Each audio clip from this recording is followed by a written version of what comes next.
tobanka qof ee ugu ilaalada adag caalamka 2019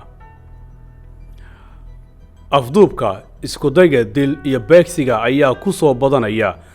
sanadihii dambe caalamka waxaana arintani ay ku qasabtay madaxda dawladaha shakhsiyaadka caanka ah iyo ganacsatada hantida leh inay samaystaan ilaalo xoog badan oo ku baxda bil kasta malaayiin dollar markasta oo qofka darajadiisa magaciisa iyo hantidiisa ay sii kororto waxaa badanaya cadowgiisa meel kasta uga imaan kara sidaas darteedna waxay tani fursad u noqotay askarta sida aadka u tababaran inay ilaalo u noqdaan kuwa khatarta badan ku soo foorta warbixintan waxaad ku ogaan doontaa 10 qof ee adduunka ugu ilaalada badan sanadkan aynu ku jirno 2019 iyo lacagta ay ku bixiyaan amaankooda Prince Harry wiilka ay ayayda u tahay boqoradda Ingiriiska Prince Harry ayaa kaalinta tobnaad ka galay dadka ugu ilaalada xoogan adduunka iyadoo loo sameeyay in ka badan 1000 askari oo si gaar ah u tababaran Prince Harry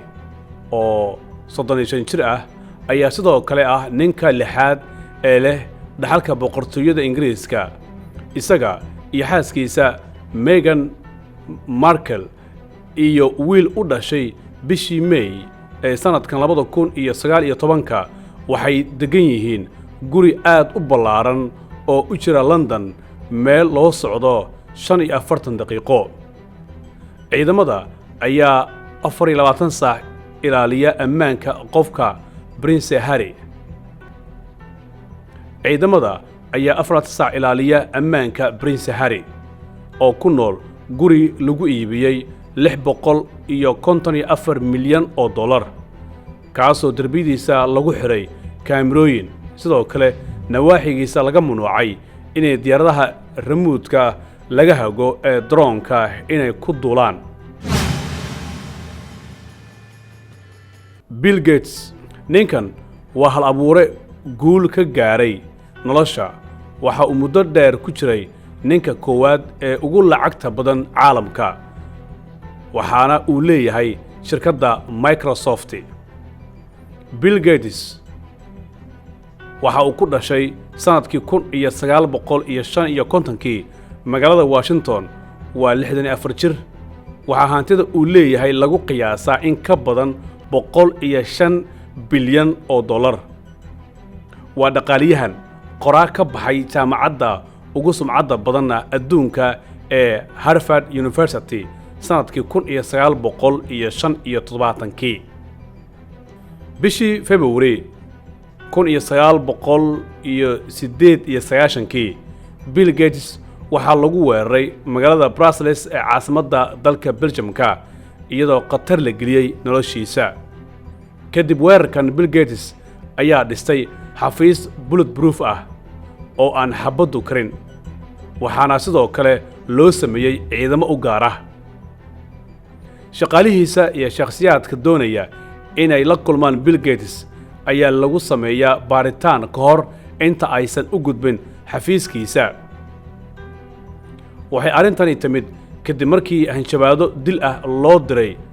maalqabeenkan taasoo qaar ka mid ah uga timid shaqaale hore looga eriyay shirkadiisa Microsoft waa nin Microsoft gaarsiiyay guulaha maanta ay ku faanto mana doonayso inay weedo Bill Gates Mark Zuckerberg asaasaha shirkadda Facebook Mark Zuckerberg ayaa noqday dhawaan mid ka mid ah shakhsiyaadka ugu ilaalada badan kadib markii uu noqday bilyaneer dunida oo dhan caan ka ah taas oo abuurtay cadow badan shirkadda Facebook ayaa bil kasta ku bixin jirtay qarash dhan 7,300,000 oo dollar ammaanka Zuckerberg sanadkii 2017 iyadoo wixii markaasi ka dambeeyay loo qoondeeyay maalqabeenka da'da yar 20 milyan oo dollar sanad kasta in lagu ilaaliyo noloshiisa askarta sida gaarka u ilaalisa Zuckerberg habeen iyo maalin waxay mushaar ahaan u qaataan guud ahaan 2,600,000 dollar. war-saxaafadeed Facebook ay soo saartay ayaa lagu yidhi waxaan aaminsannahay in kaalinta horumarka ee uu ku leeyahay Zuckerberg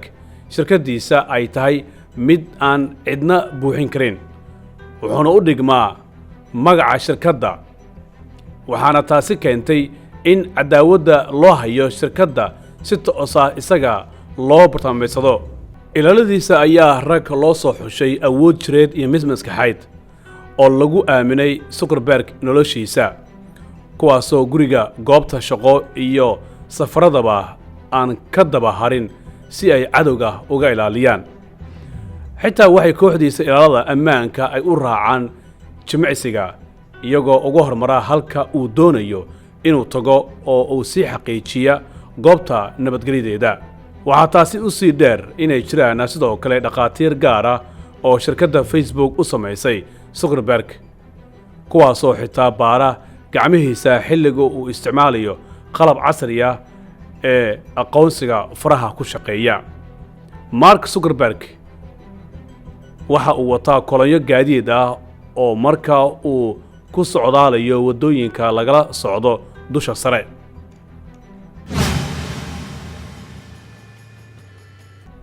Xi Jinping waa madaxweyne awood badan oo ka taliya dalka ugu dadka badan caalamka ee Shiinaha. waxaa ilaaliya 5,000 oo askari oo awood badan leh, kuwaasoo isticmaala diyaaradaha helicopterska marka loo baahdo oo uu goobaha ka baxsan xafiiskiisa booqanayo, iyadoo maalmo ka hor ilaaladiisa ay tagaan halka u qorshaysan inuu booqdo. Shiinaha ayaa xoog iyo dhaqaale badan geliya hawlaha basaaska ee dhanka internetka, iyadoo sirdoonka dalkani uu haysto khubaro ku xeel dheer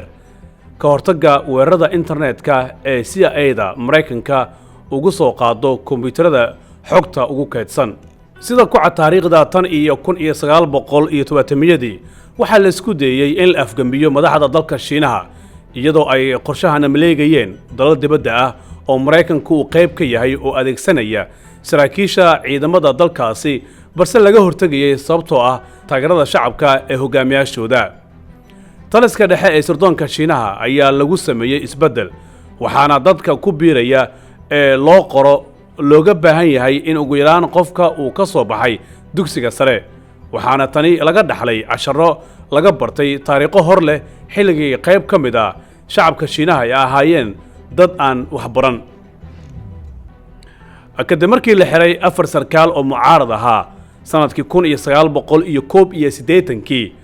waxaa dalka uu u jihaystay waddadii midnimada iyo wadajirka,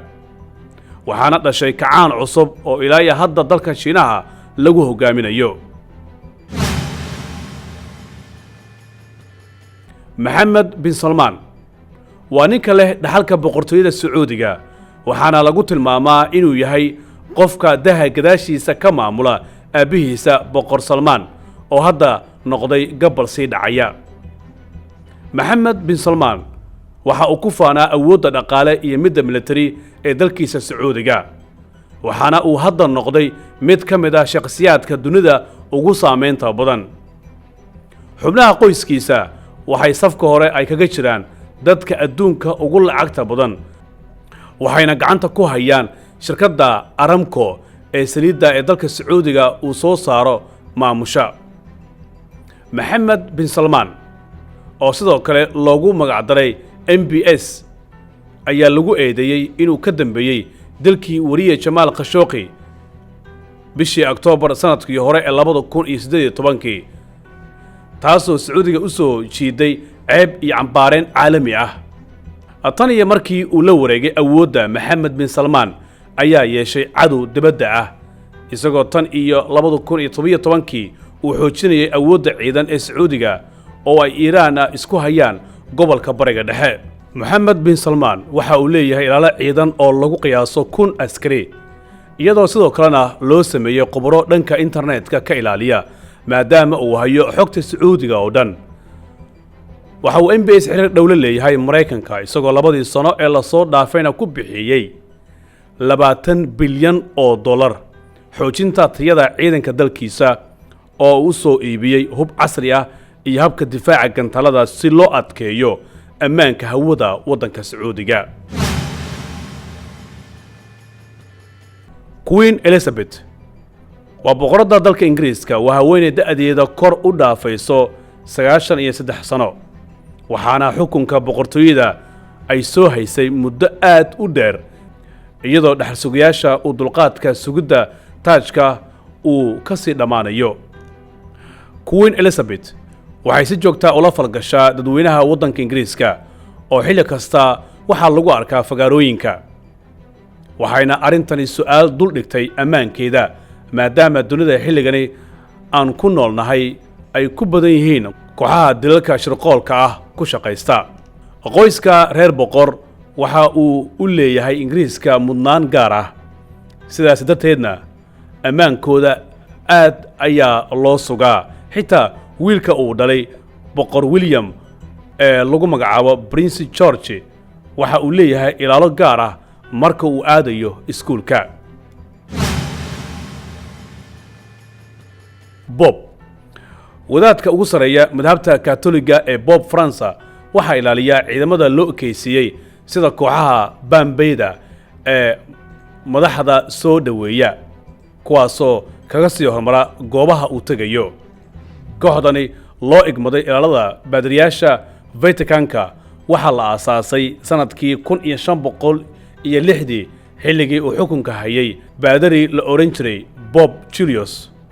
waxaa loo qoraa askarta da'dooda u dhaxayso 19 ilaa 30 jirka oo aan guursan, kuwaasoo la siiyo tababaro adag oo ku saabsan sida loo ilaaliyo boobka, waxaana naftooda ay u hibeeyeen ammaanka baadariga. macadda ilaa hadda tirada boobka ilaalisa, laakiin waxaa xusid mudan in ilaalada aysan ahayn kuwo lagu bartay astaanta ciidanka, waxayna adeegsadaan xeelado iyaga u gaara iyo shuruuc qarniyaal ka hor la dejiyey. boobka ayaa madax xanuun ka qaada ilaalada tirada badan ee socda hareeraha gaariga uu saaran yahay ee dusha ka furan, gaar ahaan xilliyada uu ku jiro booqashada ee uu gacan qaadayo dadka u jidbaysan aragtidiisa. Kim Jong-un waa hogaamiyaha dalka Kuuriyada Waqooyi. waxaa lagu tilmaamaa inuu yahay shakhsi khatar badan oo aan naxariis lahayn, isagoo dilay 12 Diseembar sanadkii 2013 adeerkiisa Jang Son oo khiyaano qaran lagu eedeeyay. waxa uu bishii February sanadkii 2017 dalka Malaysia ku dilay walaalkiis dhanka aabbaha kala dhashay Kim Jong Nam kadib markii uu uga baqay inuu xukunka kala wareego maadaama uu ahaa nin xiriirkiisa dibadda u wanaagsanaa. isla sanadkii 2017 Kuuriyada Waqooyi waxay sheegtay in CIA Mareykanka iyo sirdoonka Kuuriyada Koonfureed inay lacag badan siiyeen nin lagu magacaabo Lumberjack si uu u dilo Kim Jong-un isagoo adeegsanaya maado kiimikaal ah oo halis badan. Kim Jong-un ayaa markaasi kadib adkeeyay ammaankiisa isagoo isku gadaamay askar ilaalo gaar ah oo sida hooskiisa u daba socda markasta iyo meel walba. markasta oo uu Kim Jong-un safrayo waxa uu qaataa 2 diyaaradood oo isku eg iyadoo lagu wareero midda uu saaran yahay. waxaa intaasi dheer inuu leeyahay 90,000 oo askari oo naftiisa difaaca xilli kasta. Donald Trump waa nin aad u wada garanaysaan. Trump waa madaxweynaha 45aad ee Mareykanka hogaamiya. waxa uu kaalinta labaad ka galay dadka ugu ilaalada adag caalamka. waa hogaamiye saameyn badan ku leh dunida xilligan. ka hor inta uusan madaxweyne noqon sanadkii 2016 Trump waxa uu ahaa ganacsade hanti badan leh, iyadoo xilligaasna ammaankiisa aad loo ilaalin jiray maadaama uu leeyahay lacag badan oo cadow u abuurtay.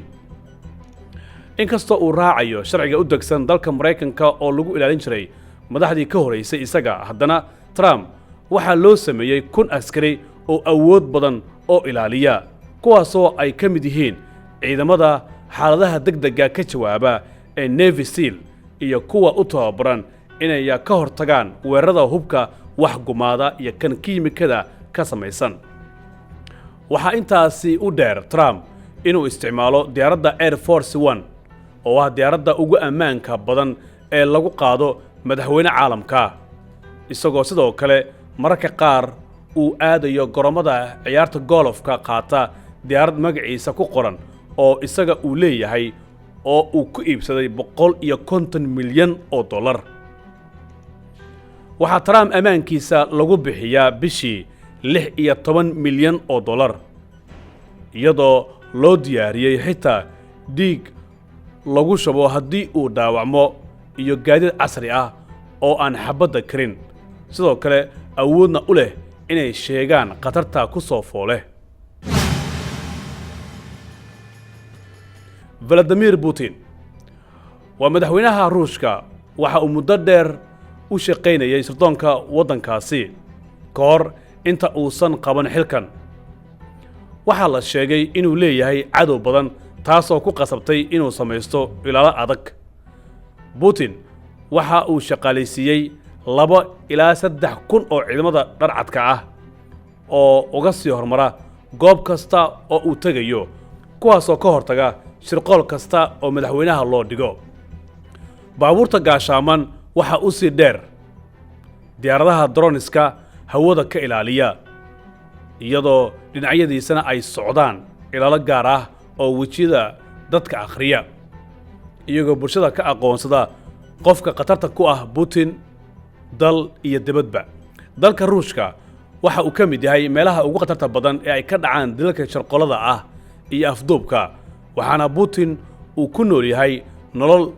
jiritaankeeda ku baxa dhaqaale iyo dadaal adag. madaxweynaha Ruushka ayaa noqday sanadkan hogaamiyaha ugu ilaalada adag caalamka.